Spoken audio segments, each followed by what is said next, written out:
Well, thanks for having me. Again, like Mark said, my name's Doug Benson. My partner back there is my wife, Debbie. We've been doing this for being married for 30 years. We've only been doing the apartment kick for about 5 to 6. But we own and operate this business. It's called Esker Properties, okay? It's kind of a different kind of name, but you're going to have to bear with me. You'll see that there's a little bit of a method to the madness of our name here. Now, Deb and I met in high school, and she lived outside of town in a gravel pit. And that has a little bit to do with the name, okay? So while we were dating, we used to walk around this place, and I was in heaven.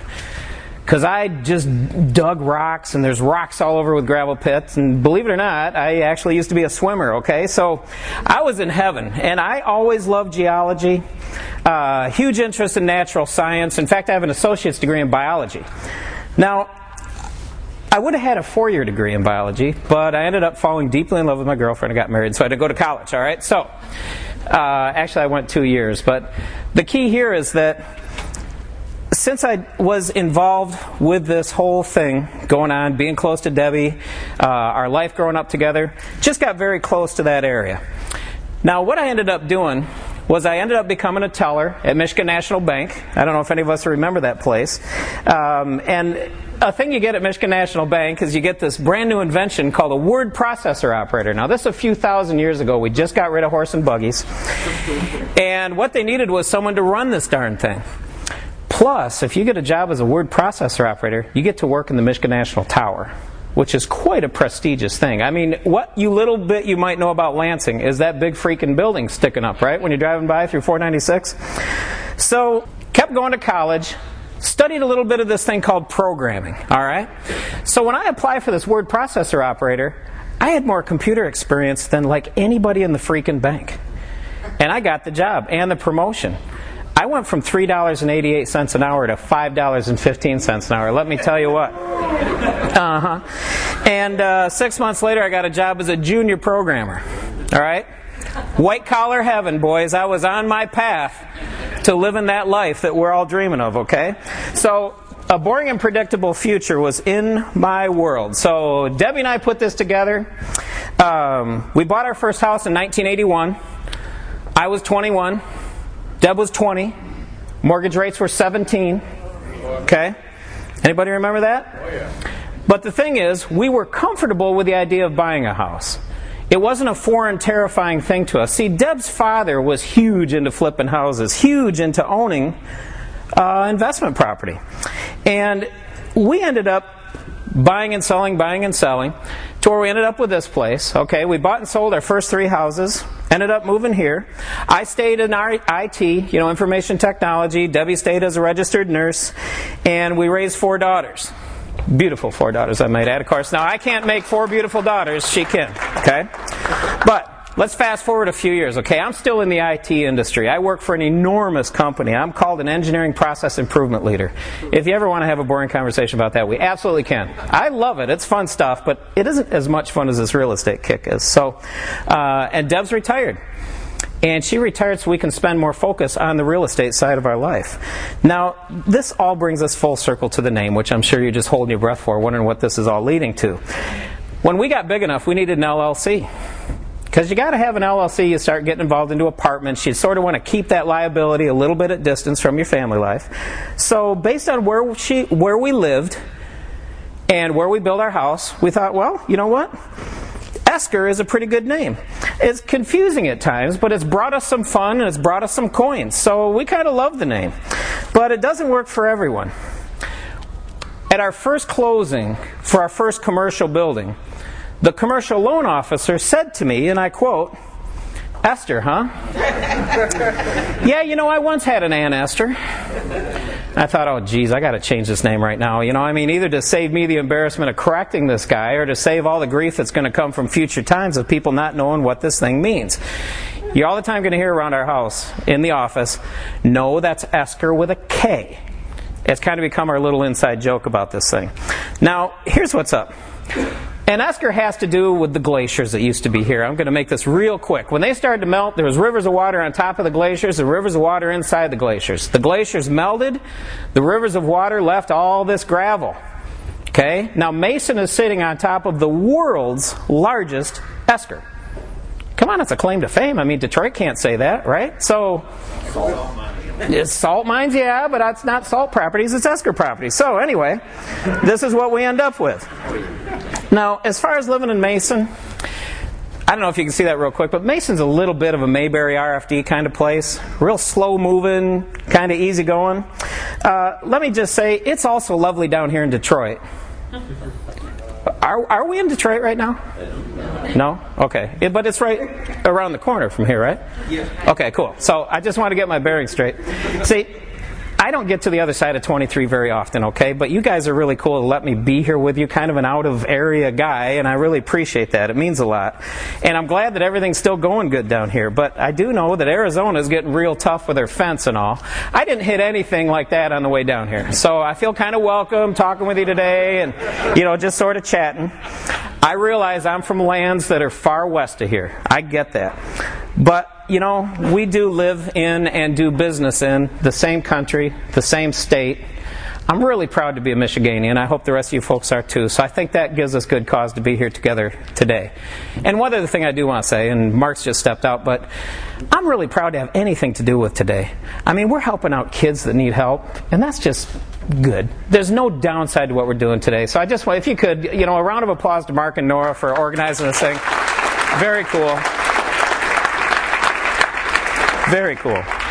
So, let's go back to this whole thing. We didn't have much of a plan when we first started looking at apartments. In fact, it was mostly just to help me scratch an itch. There's just an awful lot of people that go through this analysis paralysis thing. They study, they don't move, they don't take the first step to get into their apartment building. But you know what? We weren't really like that. We bought a 16 unit. We bought it less than a year and a half after the first 4 unit that we purchased. Now, Debbie and I, we're able today to move pretty quickly and pretty fast, and we think of that as a competitive advantage of ours. We have a plan, we have a system, and it works. Now, I love monopoly, and apartments is like adult monopoly. An accountant warned us this year that, Doug, all your buildings are starting to make money. What are you going to do about that? I thought, well, I could have worse problems, I suppose. I guess what I want to do is buy more buildings, okay? So I want to get into this and get it good and get it to grow. And I say we make more money, and why not? Today's apartment market is very lucrative. It's a little like ambulance chasing. And I've talked to many people today back at the table how much it is like ambulance chasing. But here's what's up. You know who's in the ambulances? Bad owners, bad landlords, okay? These guys are getting in a whole bunch of trouble because of where their focus is, okay? These guys only pursued the money side of this business. Now, we've heard a lot of money, and that's very appealing and very attractive. I'm not in this to get poor. I want to make money too. But if you only focus on money, you're going to start making decisions that you didn't originally intend to make. See, here's what's up. A lot of apartment loans are expiring. They go through a balloon. If anyone's been involved with balloon payments, you can usually only get short-term financing for apartments. So every 3 to 5 to 7 years, your loan comes up again for review. Now, we all know what's been going on with property values, right?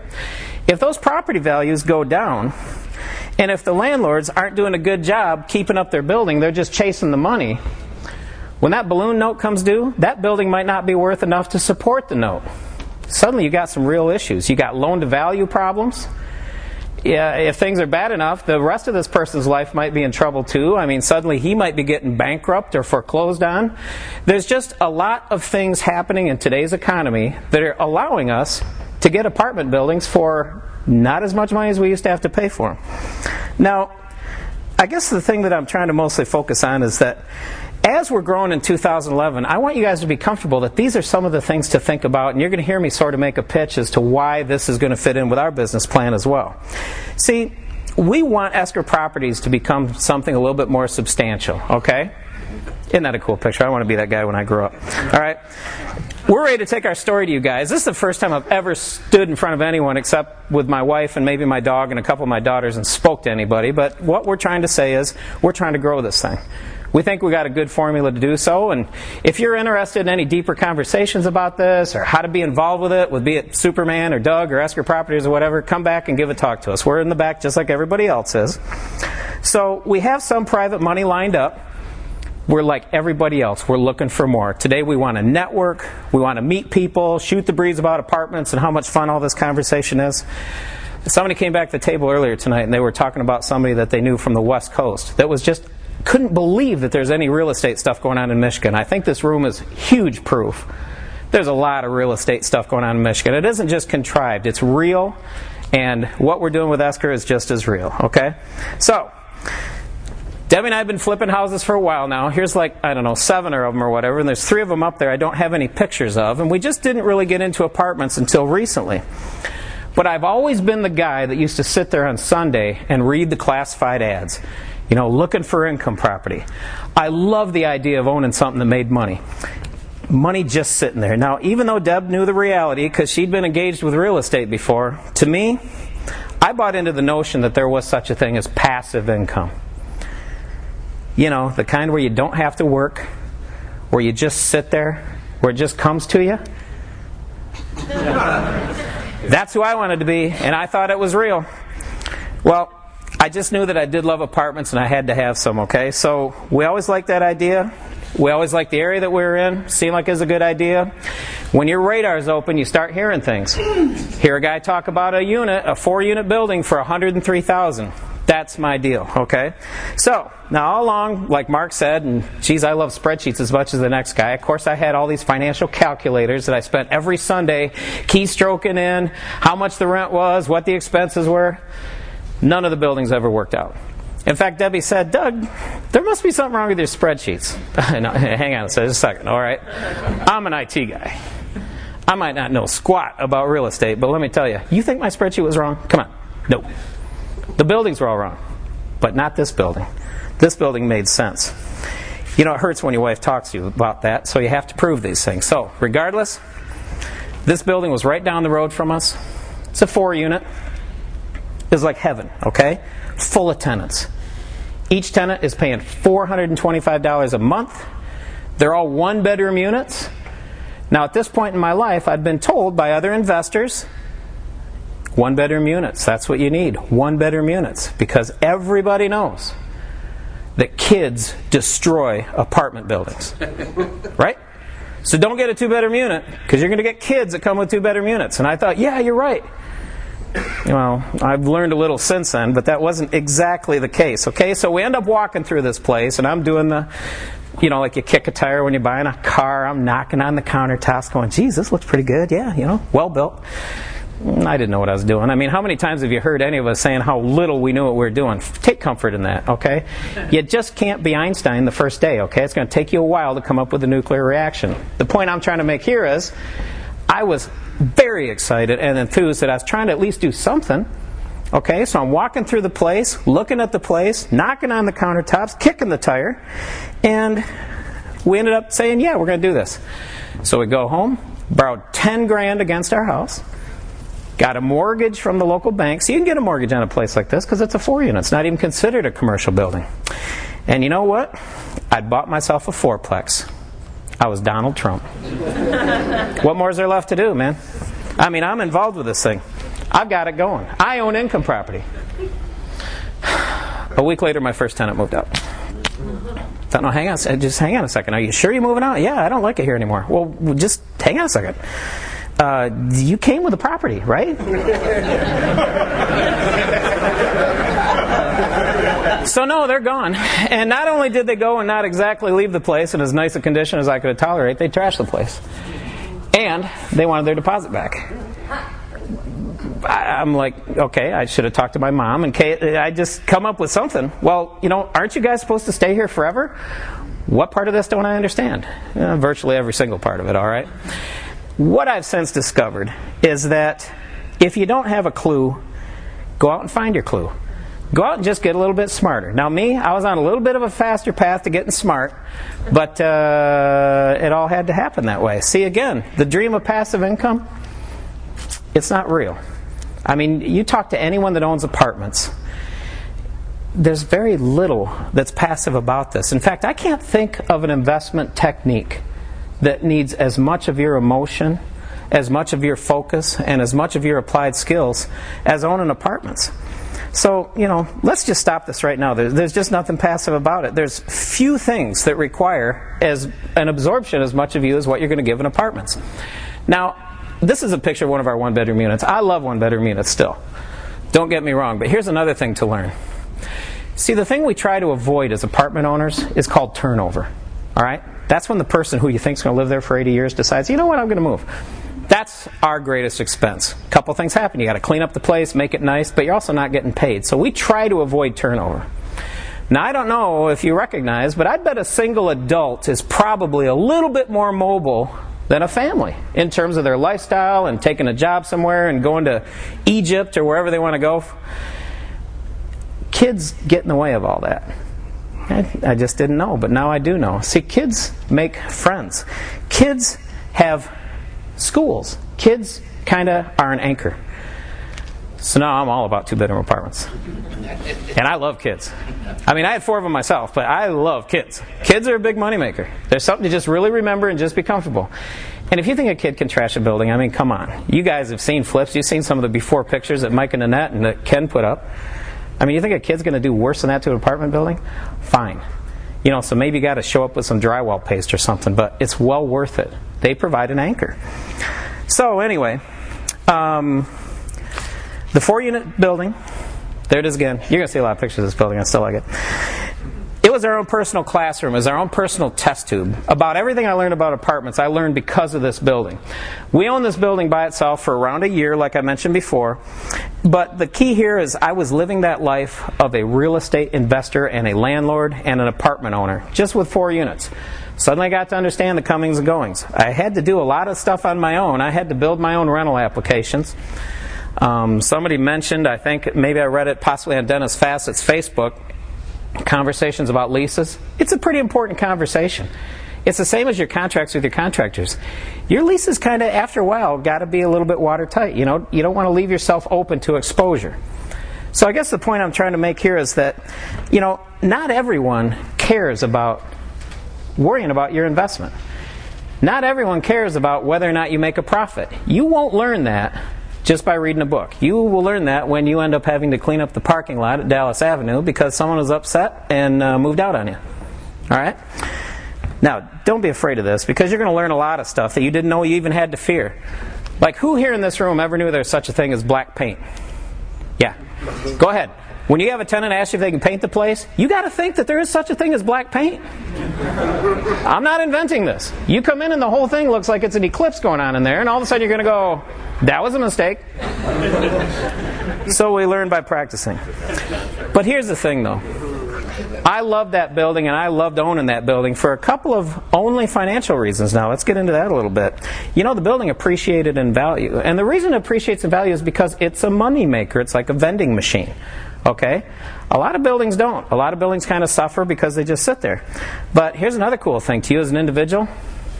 This magical thing called depreciation. All right? Now, depreciation is that theory that this building is wearing out, crumbling underneath your feet right now today. That it's worth less tomorrow than it is today. If you keep your building up, because it's making money, it doesn't depreciate that much. But the IRS says it does. The IRS lets you write off that like it's an expense. If you write any checks to pay for a mortgage, if you write any checks to pay for utilities, any regular business expense, guess what? This is a check the IRS is writing you, this depreciation expense. And what's really cool, oh, that's just a picture of something wearing out. What's really cool is if it wears out to a greater extent than any profit you made, well, you've got a big bucket of loss, right? Where do you suppose that goes on your tax form? If you have a W-2 income, it reduces that too.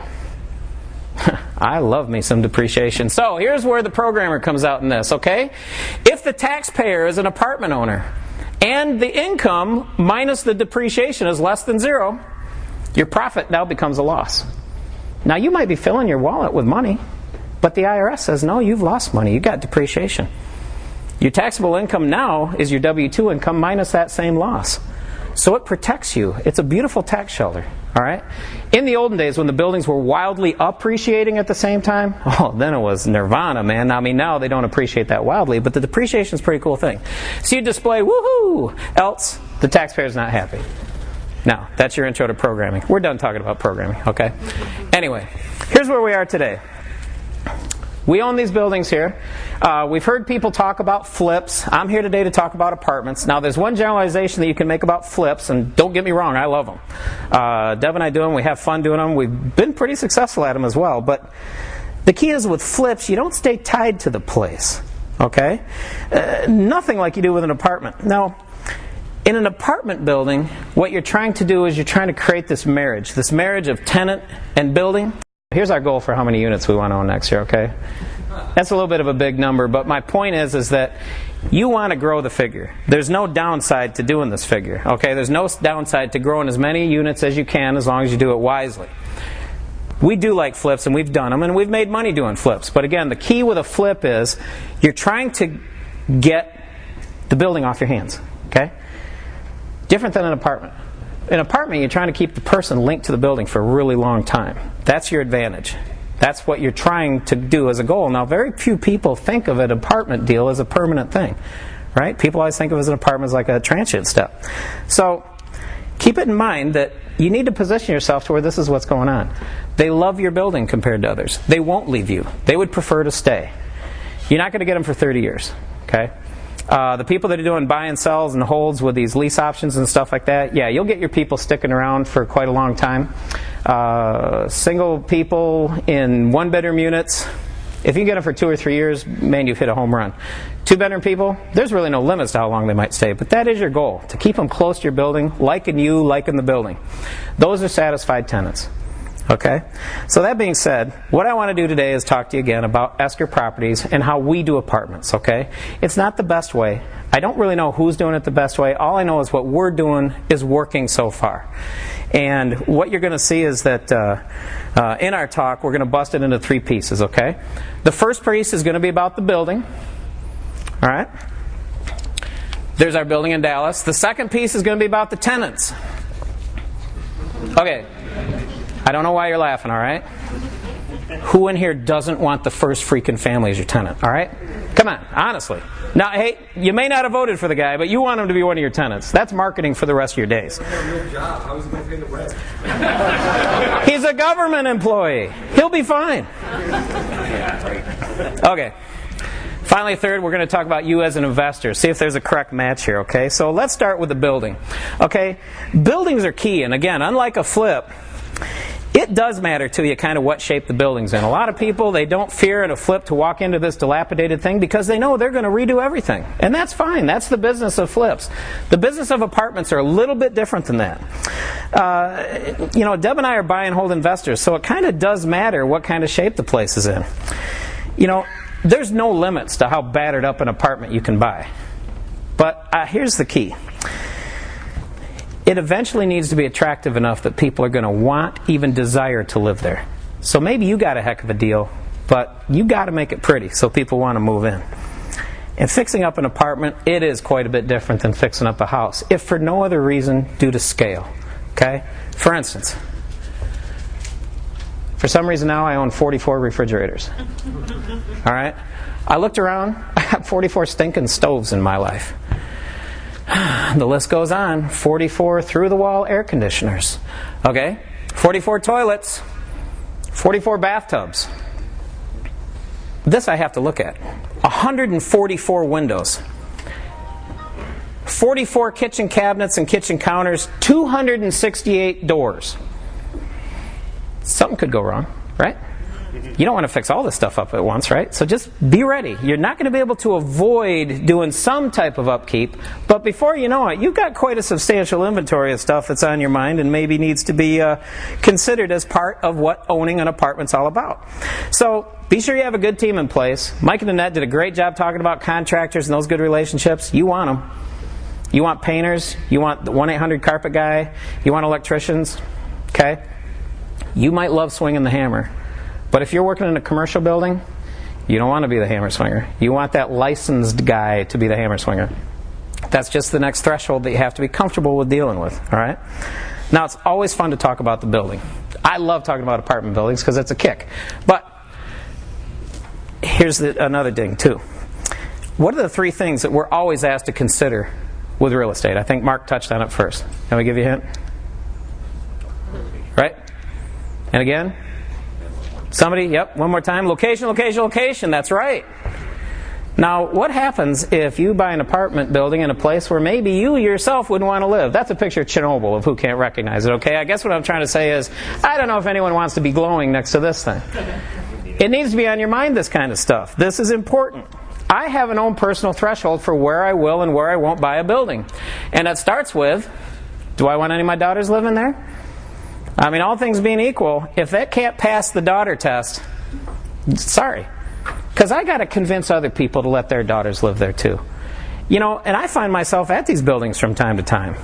And even worse, I find that my wife will be at these buildings from time to time either too. So have some type of metric of, are you comfortable living it there yourself? Okay? You might get a heck of a deal in a side of town that the only way you're going to show up is if you're carrying a 9mm Glock. I don't know if necessarily that's the kind of place you want to think about. All right? Be comfortable with the neighborhood because it has to be appealing to other folks so that they'll want to live there. All right? So here's the deal. You don't want to be in a free fire zone. Just, you know, I'm sure we're all comfortable in our own little areas where those are located at. Just places to stay away. All right? Try not to buy buildings there. I don't think people are going to want to live there. Now, up where I'm at, which is way west of here in these strange lands called Mason, Holt, and Lansing, we have some pretty decent areas. We also got hit pretty hard too. You know, I mean, GM pulled up, made Oldsmobile go away, and that hurt. You know, a lot of stuff is hurt out there. But all things being equal, everyone is struggling with this. But there's still good places where folks want to live. Okay? And where we're at, you know, we've got the government going on up there. We've got the MSU, plenty of hospitals. There's some of these little tiny, you know, automotive support type companies. So people are working. People need a place to stay. And we'll be back. But here's the deal. Assuming you're looking at a building that's not condemned, in a place that ain't a 24/7 hour crime scene, all right, you got your location set. Now we're going to take a peek at the building just a little bit. All your tenants usually drive, man, so take a look at the parking lot. Easy rule of thumb, look for 1.5 times the spaces to park. If it's a 40-unit building, look for 60 parking spots. That's all. It's just an easy kind of thing. But look at, you know, kind of with that critical eyeball. Is the thing busted up? Are there lines drawn? Are there reserved parking spots? Are there parking blocks that are broken up? You know, I mean, just all of a sudden you got a new eye of looking at things. You've got to consider some of these strange new deals that maybe you didn't have to think about when you were looking at flip properties. Okay? Also focus on the roof. All right, now this is a flat roof. Flat roofs are bad. I'll just say that. Not that they break down or whatever, but you know what? It's kind of a specialty, almost an artist it takes to fix a flat roof. Now, we own a flat roof on our Alpha Street apartments. I was so excited to buy them, I didn't care. It could have been a circular roof. I would have bought the building. Point is that me, I love asphalt roofs, okay? I mean, there's a million guys that do shingles. There ain't a million guys that do flat roofs. There's a few of them. But an asphalt roof is always better. If you can get an asphalt roof on your apartment building, that might be a defining kind of thing for you to help you make the choice. Also, you know, what's the condition of the landscaping? Think about the eyeballs of the people that are going to live there. You might have never had a green thumb. I'm not saying you have to invent one, but shaggy ugly is no way to win over people, okay? So you're going to have some semblance of a better look than something that's terrible, okay? And also, take a look at the security features. Lights on timers. It's an important thing. Don't look past that. People are afraid. They just are. Doesn't matter what side of town they are. Look at these security type things. Because if you have all these security type things, then you can start bragging about them. All right? What do you got in terms of deadbolts? Now me, I run deadbolts on every single door. It's real easy. And then I just do a pass-through doorknob. That way you can never lock yourself out of your unit. Saves me from having to drive to let yourself into your unit. So have a deadbolt. Pass-through doorknobs, okay? What's going on with the parking lot? Is it lit? You will want sodium vapor, whatever you're going to have to light up your parking lot. You'll also want, again, like we talked about, lights on timers. You want illumination in the evening. Don't make it dark. Don't make it creepy. Don't make it to where it's going to trouble your daughters getting out of their car, going into their apartment, right? That's the level of threshold that you want to have in place, okay? What shape are the windows in? Every single one of my buildings, with the exception of the new one that we're buying right now, I carved the check for the heat bill. So I want to know what kind of shape the windows are in. You get a couple things out of that. You get that obvious heat savings, but also there's something kind of nice about having a nice window. I mean, to the rest of us that are maybe living in houses and we don't got to worry about it, and I'll go into this a little bit, this is actually a differentiator, having good windows. I know it seems amazing, but this can be a competitive advantage if you do. Also, Do the windows have locks? All your first floor apartments have to. If they don't, you're going to be in code violation, you're going to be in trouble. People aren't going to think you're a very trustworthy person, worrying about their safety, right? Make sure you got some locks. Simple stuff. What kind of shape are the doors in? And here's a weird part of the conversation. Washers and dryers. Whoever thought you'd be running a laundromat? I mean, honestly. A laundromat, do I got to care about this stuff? Of course you do. I'm going to touch on a couple things about washers and dryers. First thing is, if you buy the building, do you own these? A lot of times people are leasing these from companies. So you might buy a building, it's already got 16 washers and dryers. The lease comes with the washers and dryers. That is now yours. You are now paying somebody so they can rent your space to keep their equipment in there. Now what does that mean? It means that you're going to have some kind of split, some kind of agreement on what's going to happen to the money, okay? Now a typical split is 60-40. Some splits are 55-45. The key is, if you don't own these things, who's counting the money? Now, I don't want to sound like there's bad guys out there, but the point is if you don't count the money, you don't know really how much they're bringing in. All right? Just little tiny things to think about. Me personally, I love to own all my machines. I trust myself when I count the money. Okay? I mean, it's just kind of a standard thing. Don't let that be a defining thing. But just have it be something that you ask yourself so you better understand what's really taking place here. Now here's another thing too. You own these machines? How much do you think a coin-fed washing machine costs? Anybody? For you to own. Who said $1,000? $1,000. And that's for bottom of the line. Dryer's about the same. So all of a sudden you're buying equipment here that you thought, geez, I didn't spend that much on my first car. So just kind of keep that in mind. There's a balance there. Figure out the balance. What you want is the tenants giving you their quarters instead of the laundromat. That building I have in Dallas, I make enough off the washers and dryers. It pays all the water bills for me and more. It's almost like having an entire another apartment being leased. It's well worth it.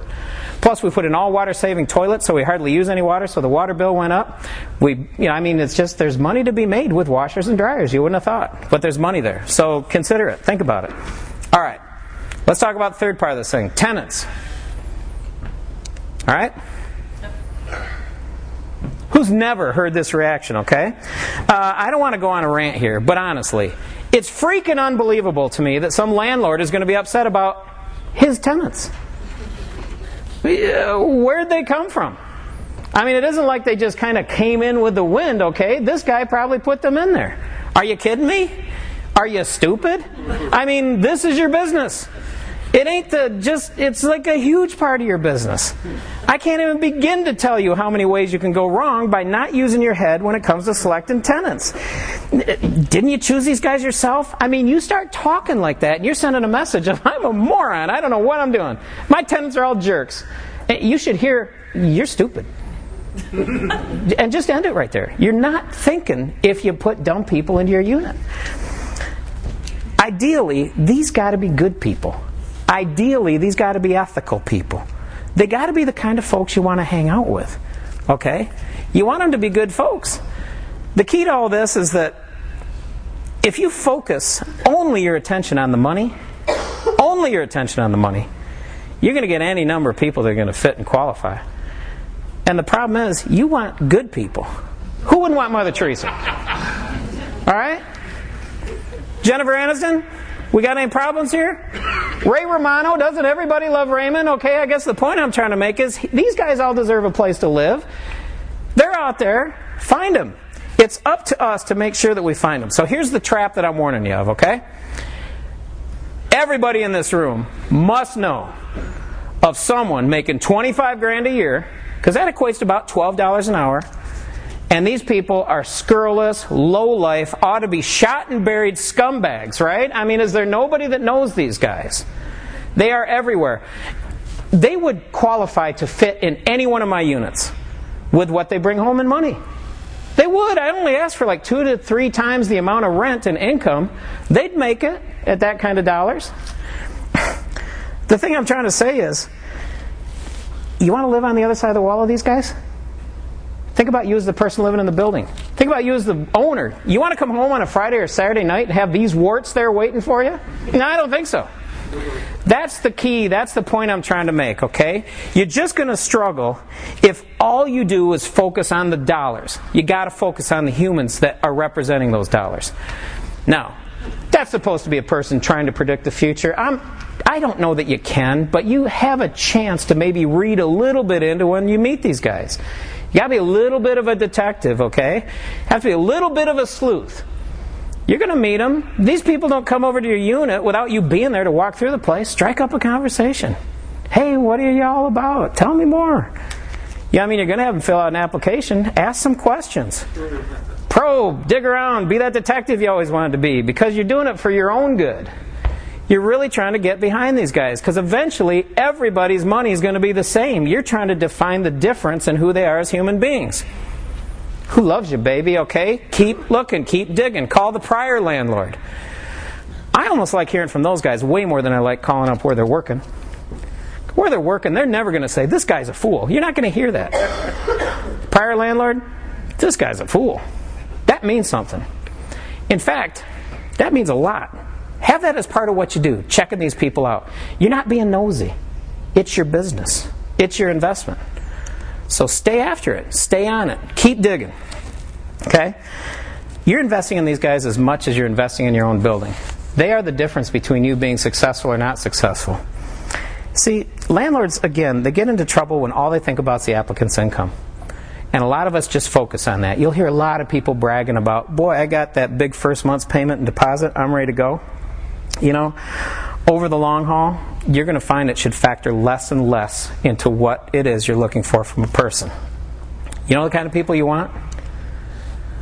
Boring people. Okay? Boring people. You want people that go to bed at night after watching TV, wake up the next morning, and do it all over again.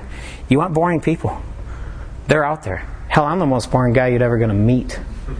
You don't want me. You want someone even more boring than me, okay? Find these working folks. They're everywhere. They're not just like in strange, isolated places, okay? Here's what you don't get from a boring person, all right? Say you go to meet them. You're going to go see them. You're going to walk through your unit.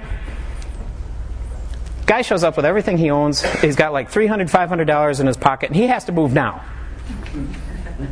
That guy probably ain't as boring as you think he's got going on, okay? There might be a little bit of excitement in this guy, all right?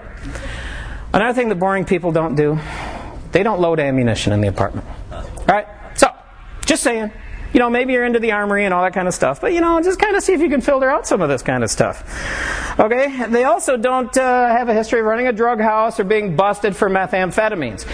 These are not boring people. These are kind of exciting people. We don't need that kind of excitement, okay? It adds nothing but grief more than excitement, okay? Here's another thing, too. You can't be functionally drunk every night and still make it the next day full-time for 2 years. Now, one of our criteria is we want to see that people have been working full-time for 2 years. We try to. That's an ideal. You can't be this guy and be that, all right? So, again, it's look for the boring person. Look for the person that, oh my God, I wish you would just stop talking to me. You're killing me. I want to go to bed. Boring. Boring people are very cool, okay? Figure out who these guys are. Let me give you another source of people, too, out of thin air, okay? If you can't find a boring person, let me just say one last thing. It's better to have an apartment empty than to have a bonehead living in it, all right? Don't jam in a bonehead because I got a deposit and a month's worth of rent. Just don't. Now, these are strange days. If you're into apartments, you're going to get some pretty decent priced buildings because of some pretty extenuating circumstances. You're also going to get a fresh supply of pretty decent tenants, too, because of what's going on in the economy right now, right? This housing foreclosure thing that's going on, it's put a lot of good people out on the street. Now, some of them are renting Ken's places, and, some of them are renting houses. But a lot of these people that are getting foreclosed on, they maybe weren't the kind of people that should have got a mortgage to begin with. Yeah, we kind of lowered that bar, right? And we gave out a lot of money to folks that maybe really couldn't live up to their obligations to own a house. This same generation of people, a couple of years ago, they would have never got a mortgage to begin with. They would be your source for tenants. So the thing I'm trying to say is that we got to thank this guy for something. We can thank him for the steady supply of pretty decent tenants that we've got out in the marketplace. Okay? These guys, they should have never had mortgages. They would have always been renters. What Barney did was he converted them all back into renters by foreclosing on those guys, okay? So this is where you're going to find good tenants. I tell you, the last 9 people that we put in, 8 of them are fantastic people. Both the husband and wife working. They came from houses, all right? So I kind of ran an ad about, hey, whether you want to downsize or step up, come and talk to Doug and Deb, and we've got a 2-bedroom nice place for you to look at. Our places are pretty good size. I mean, they are house size. That Dallas unit, I think those are 850 to 900 square feet. The point I'm trying to make is, those folks need a place to live too. I mean, I know I kind of joke about Mother Teresa and Obama and his family, but there's a lot of good folks looking for a place to live, and a lot of them have come from houses where the only blemish they got going was the struggles because of their mortgage. These are good tenants. These are good tenants. So, the way I see it, I want boring people coming into my house. I want people that are thinking. I want everybody in the building thinking.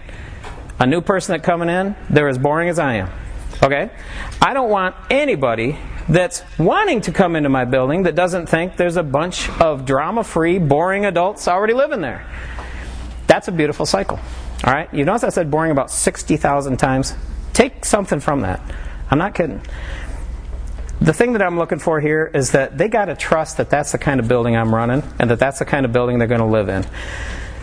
The minute you get to that point, I've been trying to get better at this, and I think I've reached kind of an interesting point where I might be all of a sudden thought of as maybe a pretty good landlord that runs pretty good buildings. Now here's the insanity. I'm no different than I've been for the last 2 or 3 years. I'm the same guy. I got the same struggles. I don't floss every day like I'm supposed to. I mean, I'm still fighting a lot of my own personal things. But I've got boring people that are giving my buildings a good reputation. You see, and that spreads. People will talk in a heartbeat about the craziness that happened last night in the apartment, right? The gunfire, the ship that crashed into the wall, whatever. Boring people don't have those conversations. Boring people say, I kind of like this building, and it's pretty nice. I come home from work. There's really nothing going on here. I like it here. Suddenly, I'm not advertising. I mean, I do advertise, but suddenly I got people calling me saying, do you have an opening at Alpha Street? Nope. But I'll hold your name when I get one. Well, I've got parents calling me saying, you know what? My sister's niece lived with you, and we heard pretty good stuff about your unit. I've got a son or whatever. I mean, suddenly we're building up a waiting list to an apartment building. Well, as you're going to see, I mean, my apartment buildings are, well, we'll talk about that in a minute. But let's talk about, for instance, what I like about this business. See if you see yourself in any of this conversation. Okay? I do love people. I do a lot. You can't be the father of 4 daughters and not eventually learn to love the human race. Okay, they'll teach that to you real quick. I'm a huge continuous improvement fan, and unfortunately I'm also a control freak. Now I think that a lot of this factors in to help you get through a lot of these conversations. What I'm looking for here is that I want to run my buildings according to my plan. My plan. I don't want the tenants to come up with a plan of how they're going to run the building. I want me to come up with a plan, and they're going to have to live by my plan. All right? Now, what I'm also trying to do is run a really tight financial ship. And I love bookkeeping. I know that's creepy, but I do. I love keystroking crap into QuickBooks. It makes me feel happy. I like when things add up and when they don't. I mean, I kind of enjoy that part. In fact, I sent a thing out to people where I was whining about the utility bills. What in the world happened? I put it out on Facebook. Some guy wrote back, and he's probably right. He's like, Doug, you're probably spending too much time looking at that minutia. Well, it was fun. I enjoyed it, okay? Sorry. All right, so you got to keep tuning this thing. This is an economic engine. This combination of tenants and buildings, tweak it, tune it.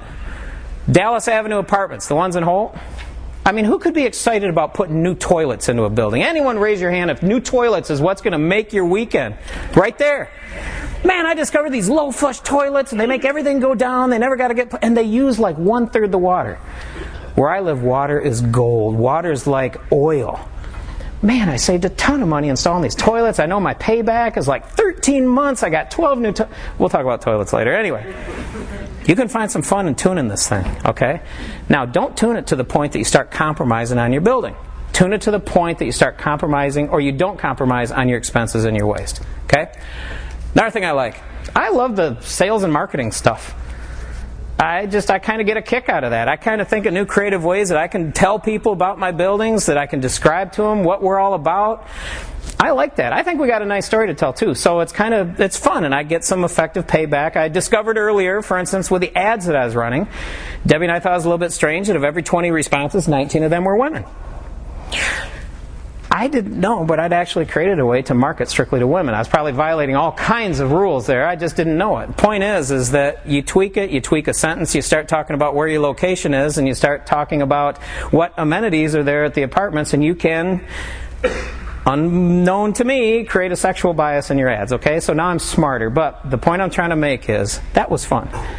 That made me feel like I really am into marketing now. I really am starting to touch on some of these things that you try to learn and you try to get better at when you have something to offer. Okay? So, my goal is I want to put something nice back into the community. I feel like I'm a part of something good that's happening in people's lives. My greatest problem probably as a landlord is I maybe favor people that are just starting out. Because I think about, I'd like them, again, my daughters get wrapped into this thing. I think I'd like someone to do that for my kids, help them. So I just that's to me a little bit of a buzz. I enjoy that, all right? But I feel like I'm giving something back. A place to stay, you can look a long time to find a nice place to stay. I'm happy that I can provide a nice place to stay for folks.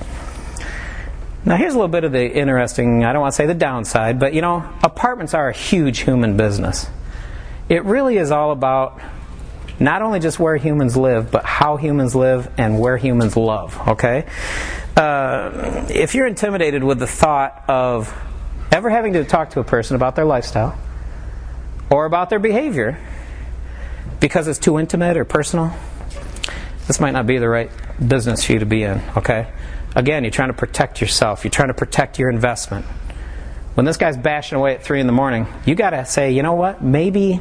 What are those little tingly things that don't make a lot of noise? Maybe that's what you ought to be doing. Not Neil Peart, all right? I'll bet that guy's a pretty tough guy to have as a tenant. The whole deal is be ready for some of these conversations that are, again, kind of incredible sometimes, but always necessary. It's all about loving your business. If you love what you're doing, if you love what you're offering, be comfortable protecting it. I want to give you examples of some fun conversations that I've had while trying to protect my business. I'll give you 3 little examples here. Yes, the no smoking sign means, ma'am, that you cannot smoke here. You'd say, well, why do those words even have to leave my mouth? Well, they have to. I mean, there's occasions where they do. Sometimes these conversations can be a little bit provocative. Here's another one where it was, ma'am, I don't consider being in prison as a disability. Just think that you're going to have one more cool story at Thanksgiving, okay? You listen to this stuff, okay? Now, here's one that was this is me on the phone, okay? I'm here at your place to hang those shades like we talked about. And, I noticed there's a man sitting on your sofa. I don't recognize him, but he appears to be dead. I thought that guy was the only one living in the apartment. And I guess, I look back now, that was true. So just be ready for what you can't believe might ever happen to you. But the point is, you kind of got to defend what you're doing. And try to have some fun doing it, okay? Now, what's going to visit you is this thing called entropy. Entropy is kind of an easy word to understand. If you don't fiddle with something, it's going to move towards chaos. Apartment buildings and human beings are classic for that. It's coming. It's going to come. You just got to stay on top of it. Stay on top of the building. Make sure it's always working well. Stay on top of your tenants. Make sure they're always behaving well. If you say to your tenants, rent's due on the 1st, late fees on the 5th, I send out the eviction notice on the 6th, do that. If you say to your tenants, rent's due on the 1st, eviction notices go out on the 2nd, do that. You're kind of training them a little bit. That sounds kind of awful, but it isn't really. Just be consistent. That's how you stay ahead of this thing. You'll get in trouble when you start negotiating. Oh, your rent's going to come the 15th? That's fine. Don't worry. Late fee? Pfft. No, I'm Mr. Nice Landlord. Don't worry about it. It's nothing to me. Suddenly that rent's coming every time on the 15th. Then you only get half of it on the 1st, the other half on the 15th. And pretty soon you're on a daily payment plan. Just don't. Just don't. Okay? So,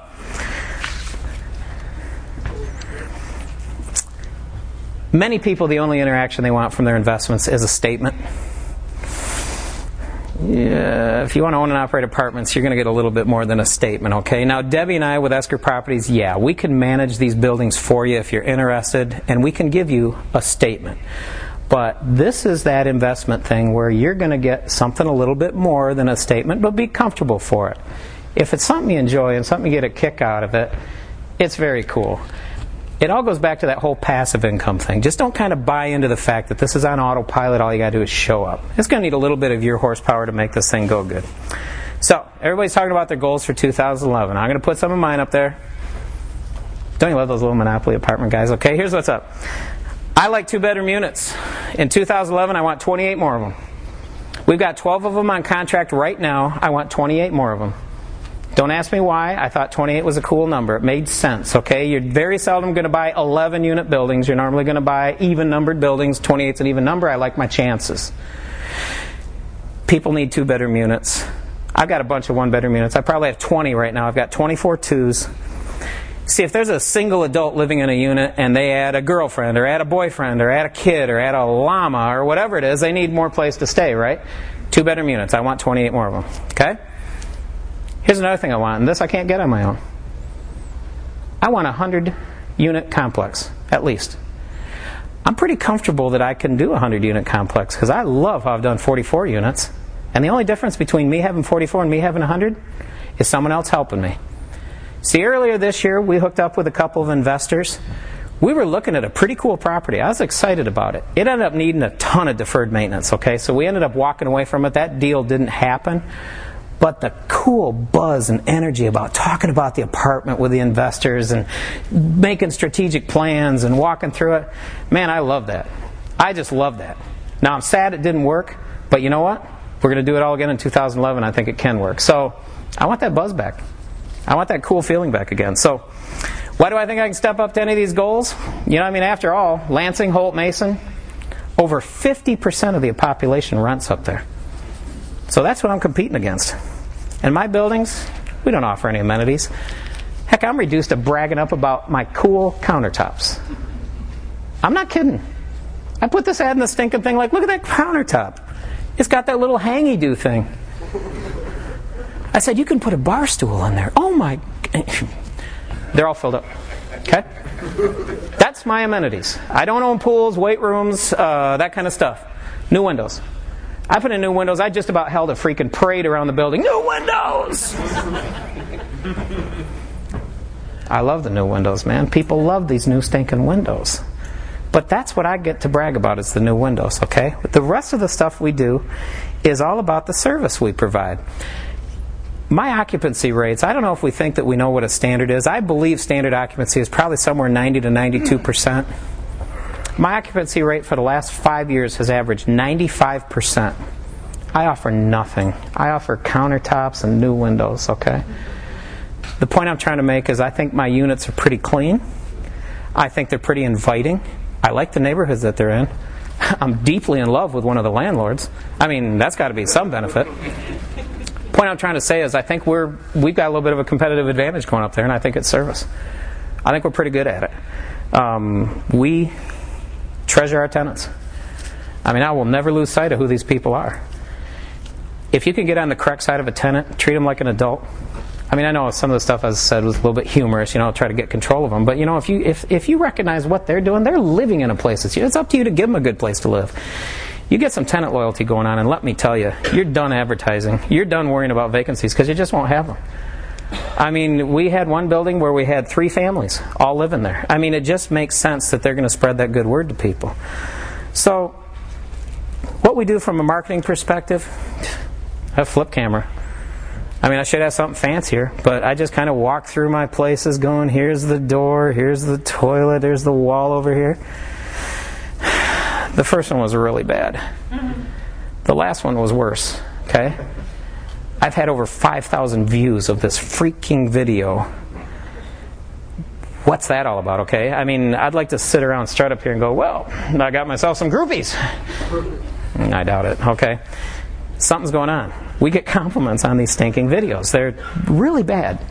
But it's just something different. And it seems effective up where I'm at, where maybe there's just cow pastures. I don't know what the difference is, but these little videos that I run seem to be working good. Yeah, I do Craigslist nonstop. If I have a vacancy, I run a Craigslist ad every day. Boom, boom, boom, boom, boom, boom, boom. Just put it out there. Okay? I've also set up Google. I've got, these URL sites. I just got a ton of pictures, kind of a little bit of text about here's what's going on with the place. I plant those into emails that I send out to prospective people so I can take a deeper look. All right? And I also have this Facebook page. It's called Adventures in Michigan Real Estate. It's just kind of a fun thing. I mean, we talk about fun stuff that's happened, about businessy kind of stuff.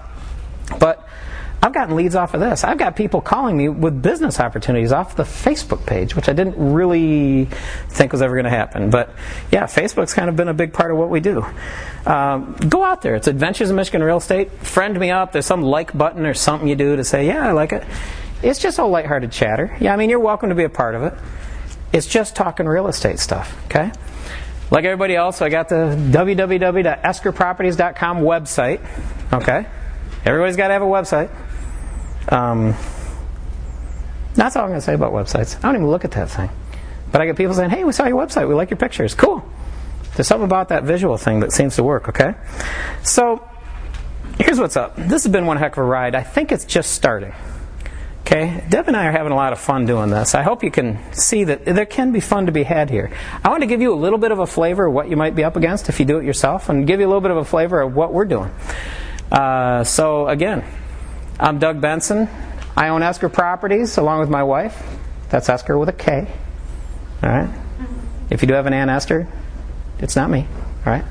So anyway, that's all I had for you today. Thanks for having me. I appreciate it. Good talking with you. So, any questions from anybody? Oh, that's evil. Yeah, go ahead.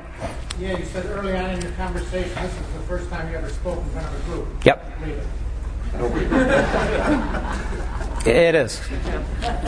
I think it is. Yeah.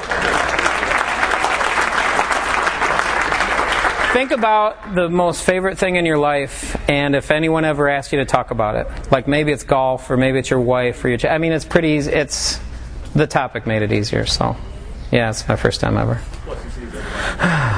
Any other questions about anything? Yes, sir. If the inherent tenants that you don't want in there, yep. What are your steps? What do you do? Well, the first thing, and we've done this, okay? The last building, well, I don't know how to quickly get to it. The building in Dallas, okay? The Holt building, the one with the 4 pillars. When we bought that building, I believe that there were 7 vacancies. 5 people in a 12-unit, 7 vacancies. Those are bad people. So what I started in is I started doing the Esker effect. I started bringing these boring people. And here's the thing. Bad people don't like to live side by side with boring people. See, boring people, good people, they give a rip about what's going on. They will turn you in if you're bad. I love that about boring people like that, okay? So suddenly the bad guys didn't feel as comfortable. Suddenly there were rules in place, okay? I mean, I'm not saying I was Wyatt Earp and that was Dodge City, but that's a pretty close analogy. This was a lawless building. Suddenly Debbie and I show up, and we weren't hammered. We were just sort of, hey, guess what? There are some rules. That no smoking thing. I mean, we said, you're done smoking in the halls. I mean, these guys were stubbing out their cigarettes on carpet. So we said, guess what? You're done smoking in the hallways. There was one lady in the apartment, she had her garbage sitting outside of her door. Well, I'm the new guy in town. I knocked on her stinking door and said, see this garbage? This can't happen anymore. We're not living in a building like this anymore. So all of a sudden, we're there every day. We're making that difference. And it's not that I'm a bad man, and we've only owned the building a year and a half, but there's only one person living there from when we first bought it. And it's a really great building now. And you see, that building's earning its own reputation. Where before it clearly had its own reputation. People heard to stay the heck away from that apartment. Not anymore.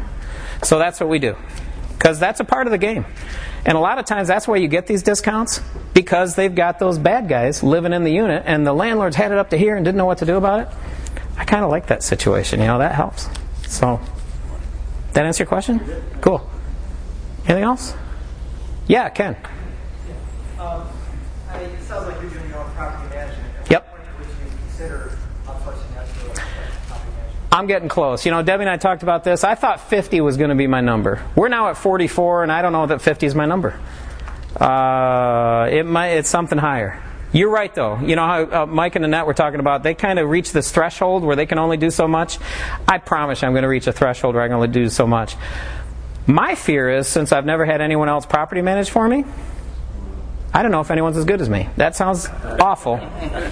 Didn't mean to sound awful, but think about this. Is anyone as good about loving your children as you are? You see what I mean? I'm of course I got to learn that, and that's what's going to come with that 100-unit purchase. There's no way I can walk into 100 units and say, okay, I'm here, I got my mop and my toolbox and all that kind of stuff. Your Superman cape. Yeah, that's a cool picture, though. I would want to be that guy. Did I get you? Okay. Yes, sir. Yeah, how would you go about looking for apartments? Let's say that I wanted to start looking for apartments. Where would I start? You know, it's like buying a car. I mean, it really is. If you put the word out there that you're interested, let's say you're looking for a car, okay? So you tell your dad or your mom or a cousin or whatever, and suddenly the word gets out. Hey, what's your name? Your name? Elvis. Elvis? Elvis is looking for a car. Suddenly people think of you. Hey, there's a car. Let's tell. That's what I'm doing today is I'm trying to get the word out that I'm involved with apartments because people will think, hey, Doug Benson, he might like to hear about this deal. So get that word out. That's the first thing. Let people know you're even in the situation where you'd be interested in hearing somebody tell you about an apartment. Next thing, ambulance chasing. I mean, really, this last one that we bought, it's in receivership. I'm buying it from a court, which I've never done before. But point is that we're getting an incredible deal on this place because some guy went belly up bankrupt. We saw it on the MLS 3 or 4 weeks ago. We tried to go to see it. The lady said, nope, sorry, we're not showing it to anybody. It's been sold. Well, we're out there again like 2 weeks ago, and it's still in the MLS. So we call up the lady, said we want to see it. We saw it that next day. Next day we put an offer on it. So, okay, now that's not quite so much anybody thinking of us, but we stick our noses in. Just kind of stay engaged with the conversation, but let people know that you're in that ballgame. They'll think of you. They'll think of you. Okay. Any other questions? All right. Thanks everybody for having me. This was a lot of fun. Talk to you later.